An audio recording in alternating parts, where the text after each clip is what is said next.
Hola, asistente de Google. Aquí estoy. ¿Cómo puedo ayudarte? ¿Qué es el tiempo geológico? Según Wikipedia, el tiempo geológico del planeta se divide y distribuye en intervalos de tiempo caracterizados por acontecimientos importantes de la historia de la Tierra y de la vida. ¿Y qué es Wikipedia? Según Wikipedia, Wikipedia es una enciclopedia libre, políglota y editada de manera colaborativa. Las opiniones vertidas en este programa son de exclusiva responsabilidad de quienes las emiten y no representan necesariamente el pensamiento del planeta. Porque hay tantos procesos que se transforman en problemas. Porque terremotos y volcanes ocurren en toda la esfera. Y con pasión los geólogos estudian estos temas, publicando en revistas de las que nadie tiene idea. Queríamos divulgar sin tanta complicación, así que se nos ocurrió hacer esta cuestión.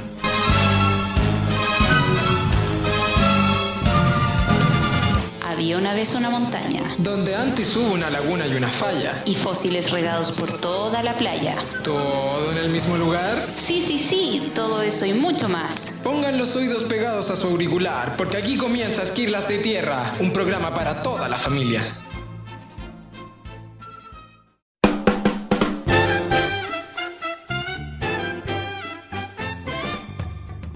Hola. Hola. Bienvenidos a un nuevo capítulo de Esquirlas de Tierra. Ya se imaginarán de qué vamos a hablar hoy. De dos de los conceptos más importantes de la geología, como para entenderla.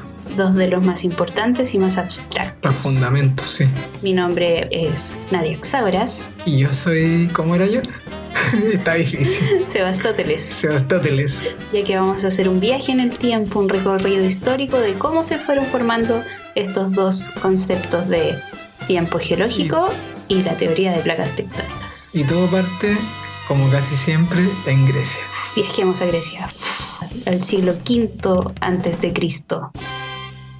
Cuando la gente pensaba que la Tierra era plana. Algo que todavía no se ha dejado de creer, pero ahí era un poco más popular. Exacto. La gente creía que la Tierra era plana y era el centro del universo. Ahí estaba Anaxágoras, quien además postulaba que la Tierra no giraba. Romántico. Ya, pues deja de mentir. Es decir, somos el centro del universo. Y ahí apareció Aristóteles al rescate, ¿no? Solo un siglo después. Él dijo, todavía creía que la Tierra era el centro del universo y ahora giraba. Y además no era plana, sino que esférica. Y todo tenía que ver con la presencia de las estrellas en un hemisferio y otro, eran distintas. Entonces no podías tener una Tierra plana. Un siglo más tarde, ¿qué pasó? Eratóstenes, ¿Cómo? quien muy inteligentemente, a mí me sorprendió su ingenio, midió el perímetro de la Tierra. Sí, ¿cierto? Sí. Lo hizo con 2 ciudades y el Sol. Construyó 2 ciudades, sí. Hizo un sol. Para poder medir el perímetro. Qué inteligente. Sí, pero de ahí te pegáis un medio salto, así como 1000. Me mareé. 1500 años hasta que la gente ya se empezó a preguntar si la Tierra de verdad era el centro del universo o no. Hay varias evidencias, ya te estaban diciendo de que no era así. La Tierra era un planeta más que giraba alrededor del Sol. Y ahí tenemos a Nicolás Copérnico. En el colegio yo tenía una compañera, me enseñó una canción. Pero ¿se llamaba Copérnico? Era de Nicolás Copérnico, al Sol, algo así, pero no me acuerdo. Ya. Era buena, la voy a buscar. Pero Copérnico igual la pasó mal dándose cuenta de que la Tierra no era el centro del universo. Sí, porque no era el pensamiento adecuado. La Biblia era la regente de cualquier teoría y explicación de todo. Y asimismo fue en ese periodo que se empezó a calcular o a pensar en el tiempo hacia el pasado. Primeras nociones del tiempo geológico salieron de esta medición que te digo de la misma Biblia de la edad de la Tierra. Claro, porque hasta ese entonces solo era el tiempo presente lo que se podía ver o analizar. Claro, porque era lo que a escala humana, lo que podíamos percibir como los fenómenos naturales, que es lo más... Sí, yo creo que fue por ahí que empezó a aparecer este concepto con la invención de la imprenta y con la masificación, entre comillas, de la información. Claro, entonces ya no bastaba con saber lo que pasaba al día a día, sino que íbamos a mirar hacia atrás, gracias a la Biblia. Y la datación de este fue un arzobispo en Inglaterra de la edad de la Tierra fue escalofriante, diría yo. James Su precisión Él calculó la fecha de nacimiento, literalmente, de la Tierra. El 22 de octubre del 4004 antes de Cristo. A las 6 de la tarde. Sí. Le puso hasta ahora y solo basado en relatos bíblicos. Yo creo que es importante porque da el pie a preguntarse qué edad tenía la Tierra. Claro, el primer geólogo. Sí, podría decir el primer... El antigeólogo. El primer antigeólogo bíblico. Bueno, así se fueron formando distintas teorías de qué es lo que está ocurriendo en el planeta. Y ahí es cuando llega James Hutton en 1789. Hutton. Jaime Hutton. El Jaime, tío Jaime, que iba caminando por ahí Por la playa. y ve una discordancia geológica. ¿Qué es esto? Son dos paquetes de roca que no son como una torta, sino que es como que van unas para un lado y otras para el otro. Entonces dijo, ¡ah! ¿Qué es esto? ¿Por qué está así? ¿Cuánto tiempo habrá pasado para que esto estuviera así? Y dijo, ¡ah! El tiempo geológico es inmenso. Pero tampoco lo podía explicar, solo se dio cuenta de esta inmensidad. Así que dijo, la Tierra puede ser infinitamente vieja. ¡Oh! Sí. Ya, pero él veía procesos, ¿cierto? Veía procesos actuales y dijo, ok, todo lo que yo veo ahora también funcionó de la misma Tuvo forma que en el ocurrir pasado. Sí. Y así es cuando insertó la idea del Uniformitarianismo. vegetarianismo o uniformismo para los que no podemos pronunciar. Sí. Ese es un principio importante o supuesto importante porque es la única forma que podemos analizar el pasado. No podemos viajar en el tiempo y darnos cuenta si efectivamente ocurrieron o no los eventos que están ocurriendo hoy día. Podemos solamente suponer de que así fue. Claro, y hasta ese entonces lo que se creía, más o menos la idea más aceptada, era la idea del catastrofismo, y que todos los procesos fueron ocurriendo de manera catastrófica. Por ejemplo, El diluvio universal, que de nuevo está relatado en la Biblia y te podría explicar por qué algunas capas de roca contienen organismos que en algún momento vivieron, los organismos fósiles. claro, Y ahí es donde surgen principios de la geología, como el principio de horizontalidad inicial. ¿Qué dice ese principio? llega Lyell en 1800 y entrega... Llega en una nave. Llega en una nave con un Llega en tratado para los geólogos del futuro y dice, aquí tienen. Llega con las tablas del saber, ¿Cómo del monte Sinaí. Sí. Cuando baja Moisés con los 10 Con los 10 mandamientos, aquí mandamientos. baja Lyell con 6. Sí, 6 principios básicos de la geología. Y son bastante fáciles de entender. Sí, son simples. Porque son como Son lógicos y simples. bien lógicos, exacto. Uno de ellos es el principio de la horizontalidad original, que había sido propuesto por Steno más o menos en el 200 tiempo... años atrás casi. Claro, en el que dice que las rocas cuando se depositan lo hacen de manera horizontal.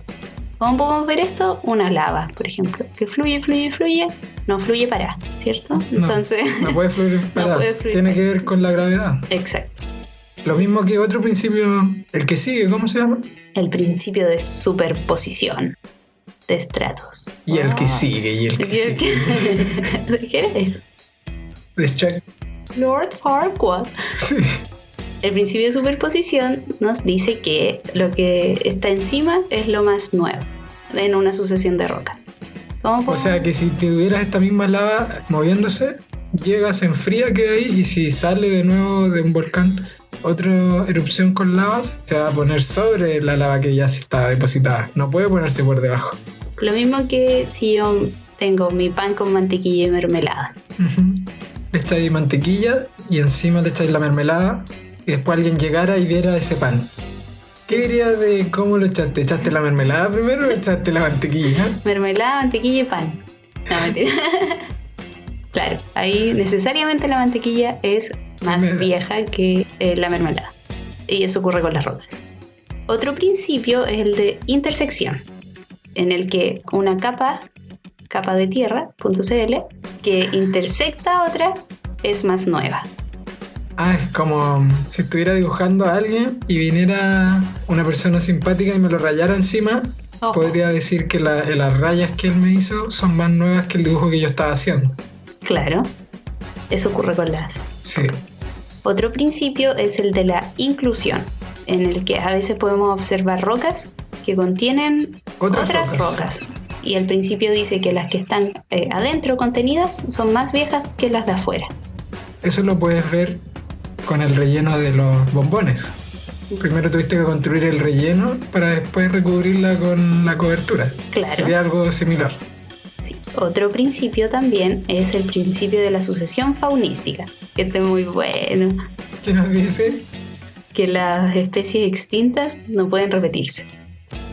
A mí me gusta porque es como... Pero probablemente hubo gente que creyó en la resurrección en su momento. Todavía hay gente que cree que podemos revivir. Sí, eso sirvió para ordenar las capas de fósiles, porque si yo tenía una especie en una capa, no iba a estar más arriba. Y si la veía más arriba es porque algo ocurrió.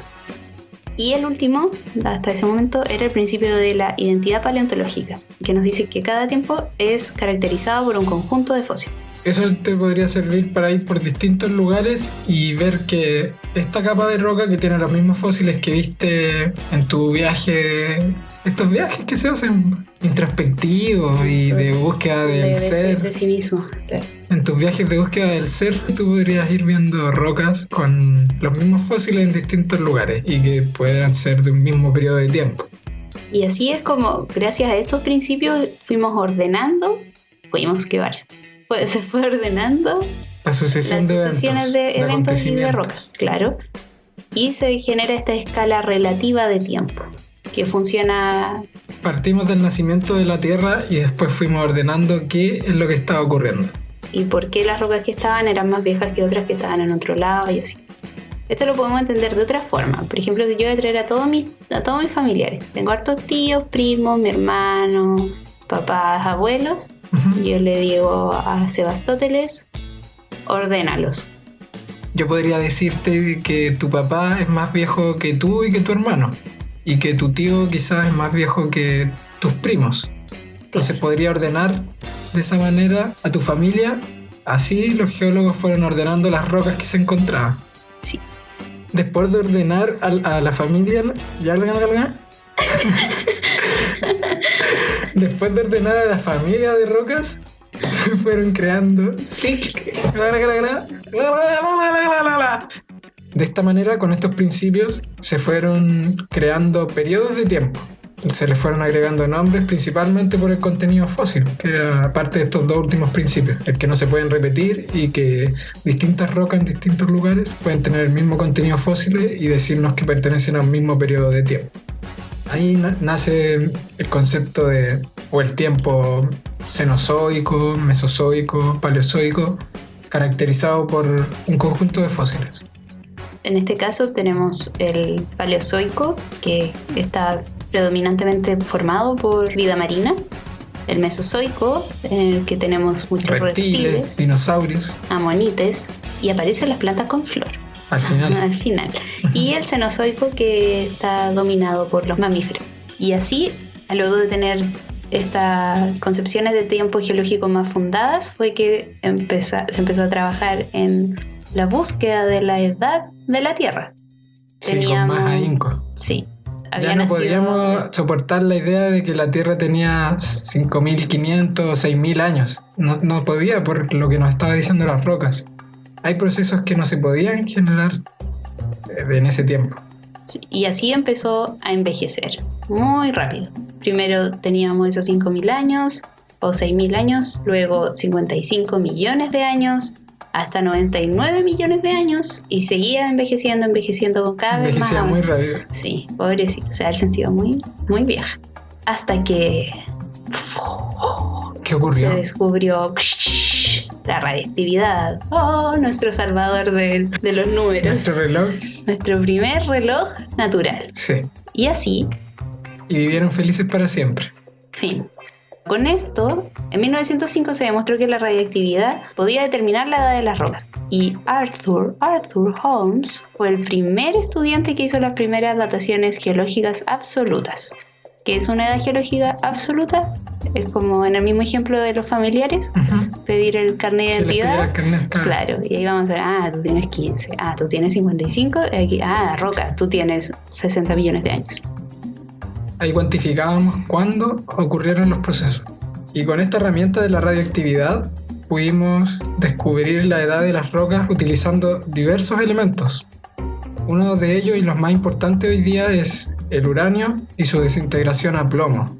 Así, finalmente, en 1950 por ahí, se determinó la edad que hasta ahora permanece aceptada para la Tierra, que son alrededor de 4.500 millones de años. Harto más que los 4.000. De esa manera tú pudiste haber ajustado, o se pudo haber ajustado la edad de la Tierra, los acontecimientos con esta escala numérica. Si lo lleváramos a un ejemplo de calendario anual, lo que estaban haciendo los geólogos con la edad relativa era armar el escenario. ¿Cuál era? ¿Dónde va enero? ¿Dónde va febrero? ¿Diciembre para el final? ¿Julio al medio? Eso se estaba haciendo. Pero no se sabía cuánto duraban estos meses, en este caso. Después de la utilización de esta herramienta de radioactividad, se pudo saber enero tenía 30 días, febrero 28, diciembre 31 y así. Ya, bueno, y así también se construyó este calendario de la Tierra, ¿cierto? Uh-huh. Sabiendo ya las edades absolutas, se construyó la escala cronoestratigráfica, que incluía este tiempo relativo y unidades de roca que estaban definidas en un tiempo determinado. Y esto está hecho por la International Commission on Stratigraphy. Y todos los años lanzan una nueva edición con su tabla cronoestratigráfica. Ay, me cansé. Ha pasado tanto tiempo. Pero volvamos de nuevo atrás, a cómo se percibía nuestro planeta. Con todos estos conceptos de principios geológicos se fueron descubriendo hartas cosas. Y la búsqueda de fósiles también. Esta distribución de flora fósil y reconocer algunos tipos de rocas, en 1885 dio la idea a Edward Suess de que los continentes los que vivimos actualmente habrían estado conectados. Claro, él en ese periodo de tiempo señaló de que India, Madagascar, África, Sudamérica, Australia y Antártida habían estado unidos alguna vez. ¿Y en qué se basó? En flora fósil y en sedimentos glaciares. Claro, y esto hasta 1912, donde aparece el loco Wegener, ¿no? Oh, Crazy Little Man, nuestro mejor amigo. El loco Wegener dice que los continentes derivaban en el océano. ¿Qué? ¿Está loco? Se movían como balsas flotando en una laguna. Y además... ¿De qué fumaba Alfred Wegener? Por eso tiene la carita roja en nuestra imagen de podcast. ¿Cuáles eran los amigos de Alfred Wegener? ¿Cómo estaba influenciada esa mente? Bueno, él propuso eso y que además los continentes habían estado unidos en un supercontinente. ¿Cómo le puso? Pangea. ¿Qué significa Pangea? No sé, pero lo vamos a saber más adelante. Bueno, Alfred Wegener no fue muy popular en su tiempo. No, era una teoría muy loca. Sí, porque la idea que se tenía de cómo funcionaba el planeta era dentro de la teoría del contraccionismo, ¿cierto? Sí, esta decía que los continentes se formaban por el enfriamiento del planeta, contrayéndose su superficie y generándose zonas emergidas y hundidas de acuerdo a esto. Así, los contraccionistas o permanentistas, que eran corrientes de pensamiento geológico, decían que los hallazgos de flora encontrados en distintos continentes se podían explicar por puentes continentales que se formaban en ciertos periodos de tiempo. Claro, entonces había una migración de flora y fauna más que migración de continentes, que era el otro lado de la moneda, que era la teoría derivista de Alfred Wegener. Hasta ese momento. Él escribe su libro de formación de los océanos y continentes y después de Wegener varias personas siguen con su idea tratando de construir la teoría de la tectónica de placas. En 1930, por ejemplo, algunos científicos dibujan lo que sería en años después la zona de subducción. Claro, ahí tenemos a Bhadat y a Benioff, quienes estudiaron en paralelo los sismos que iban descendiendo en los bordes continentales. Pero todavía no era suficiente. No habían suficientes evidencias para hablar de una teoría como es la tectónica de placas. Unos años después se publicó una lista de evidencias a favor de la existencia de la Eurasia y Gondwana, que eran dos supercontinentes. Y ahí tenían datos de glaciaciones, datos de rocas, mediciones estructurales y datos paleontológicos. Loco, Wegener había sembrado la incertidumbre en algunos geólogos. Sí. Y ellos fueron cada vez buscando más evidencias para poder instaurar eso de la tectónica de placas. Pero todavía no era suficiente hasta que después de la Segunda Guerra Mundial, gracias a los avances tecnológicos de este periodo de historia, como son el sonar o el paleomagnetismo, se pudo mapear el fondo oceánico. Se pudo saber dónde habían cordilleras, volcanes, fosas oceánicas. Y esto sumado al paleomagnetismo, que reveló que habían franjas de anomalías magnéticas negativas y positivas alineadas a las cordilleras mesooceánicas, nos estaba diciendo que algo estaba ocurriendo ahí en el océano. Lo que ellos vieron fue una especie de código de barras en el piso oceánico.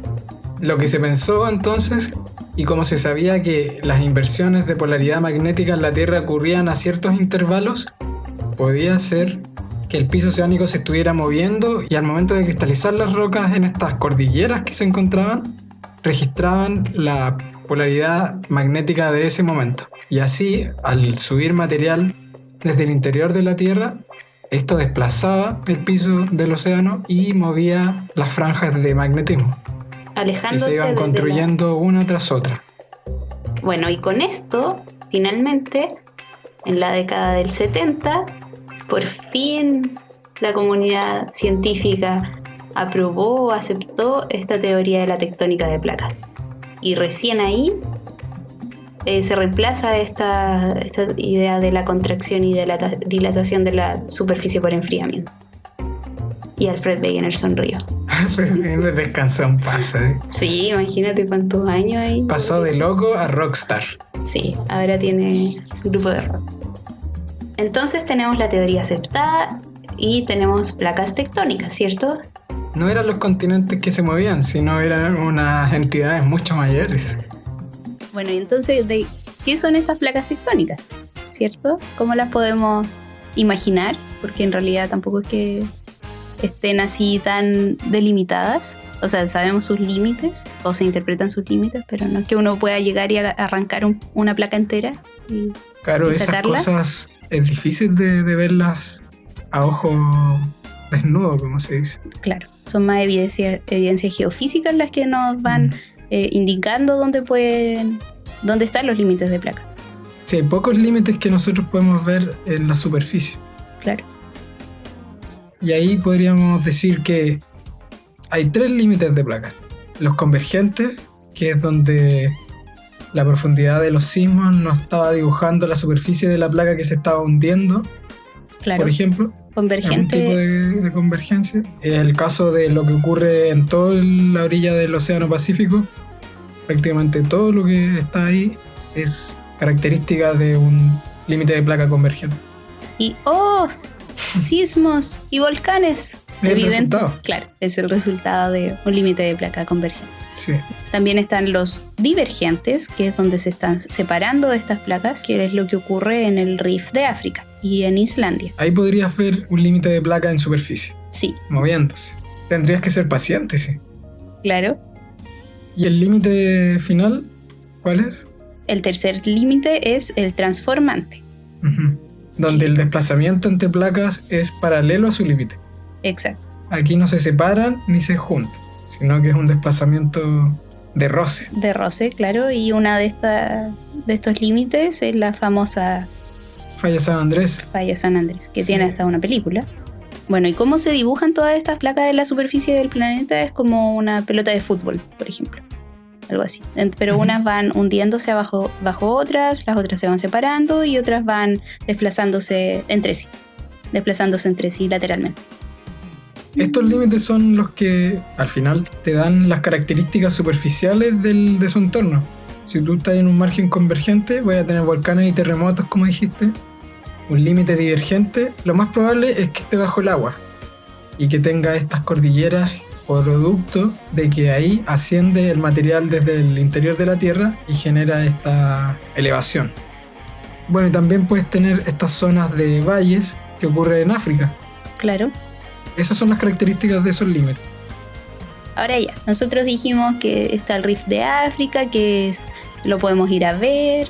¿Cuánto tiempo tendríamos que esperar para ver un poquito esa separación entre las placas?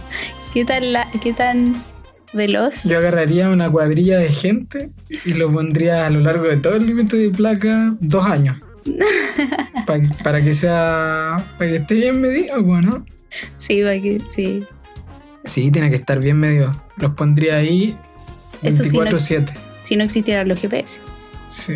O sea, actualmente como se van midiendo estos movimientos a partir de GPS y luego para ver cómo estuvieron las placas hacia atrás son reconstituciones geofísicas. Claro, con lo mismo que hablábamos de las anomalías magnéticas, es una forma de ver cómo era el movimiento en el pasado. Estas fallas transformantes que te hablé también sirven para verlas hacia atrás. Sí. Hay que tener en consideración que la velocidad a la que se mueven estas placas es más o menos la velocidad que nos crecen las uñas. Así que hay que tener harta paciencia para verlo en la vida real, en vida humana. Harta determinación. Un retiro a Llevamos 50 años recién. Hay que darle un poco más. ¿Y cómo se llaman estas placas? Normalmente tienen los nombres de los mismos continentes que tienen encima. Por ejemplo, la placa que hay acá en Chile se llama placa sudamericana. La placa del norte de América se llama placa norteamericana, la placa euroasiática, la placa africana, australiana, Antártica. la placa antártica. Son las placas más grandes que ocupan la superficie del planeta. La Claro. placa Pacífico también, que es la mitad del océano Pacífico, y así. Y acompañando a estas hay unas de menor tamaño y en total son más de 40 placas que están conformando el planeta. Sí. Entonces no las miren a huevo. Ya bueno, ¿y a qué se debe el movimiento de la superficie? Buena pregunta. Después de que ya se popularizó el concepto de la tectónica de placas, teníamos que responder preguntas como ¿cuándo se originó o por qué se está moviendo la superficie? Y ahí surgen 2 mecanismos que podrían explicar.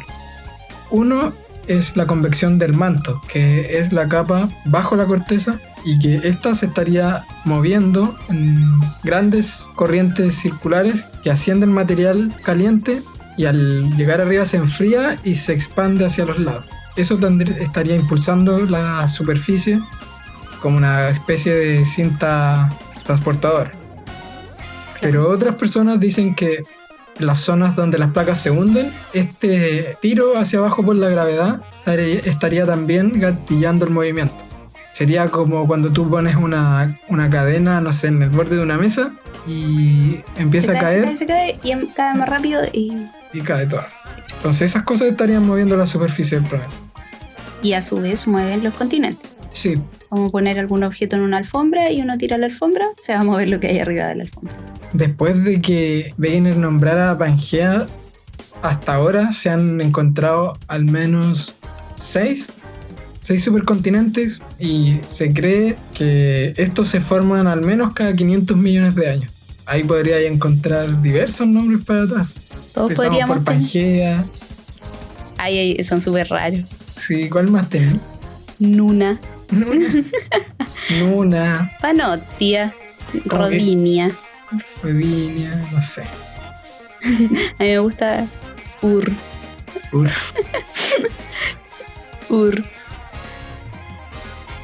¿Y desde Pangea hasta ahora cómo llegamos? Sí, desde Pangea fue que se empezaron a formar los continentes actuales. O sea, hace 200 millones de años empezó a fragmentarse Pangea, se formó el océano Tetis o el Neotetis, como quiera llamarle la gente. Se separó África de Sudamérica, Norteamérica de Europa. India se empezó a acercar rápidamente a Eurasia. La Antártida se fue un poco hacia el polo. Poco movimiento. Australia también se fue hacia su posición actual. Y así, de a poco el movimiento fue formando lo que ahora tenemos. No sé, hace 5 millones de años tenías la conexión entre Panamá y Sudamérica. Muy bueno. Ya Ya aprendimos. terminamos. Ya lo aprendimos todo. Lo aprendimos todo, no necesito más. Nos mandamos un recorrido de casi 2500 años para atrás, ¿no? ¿Te das cuenta de eso? Harto No es tiempo. nada considerando el tiempo geológico. Poquísimo. Poquísimo. Aún así afectamos un montón al ecosistema. En estos pocos tiempos de vida humana. No hay que tomarlo como excusa que estemos acá por tan poco tiempo, pero sí lo que aprendimos hoy es que el tiempo geológico es inmenso y que la tectónica de placas junto a este concepto son los dos aportes más fundamentales para entender cómo funciona nuestro planeta. Y Así cada vez eso, son menos abstractos o más aceptados, menos por los terraplanistas. nos vemos en otro capítulo. Sí, muchas gracias por escucharnos. Y no se olviden que cuando una capa de tierra.cl intersecta a otra, tienen que visitar nuestra página. Adiós. Esta ha sido una más de Esquirlas de Tierra. Se despiden sus servidores Sebastián y Nadia. Para más contenido visita detierra.cl.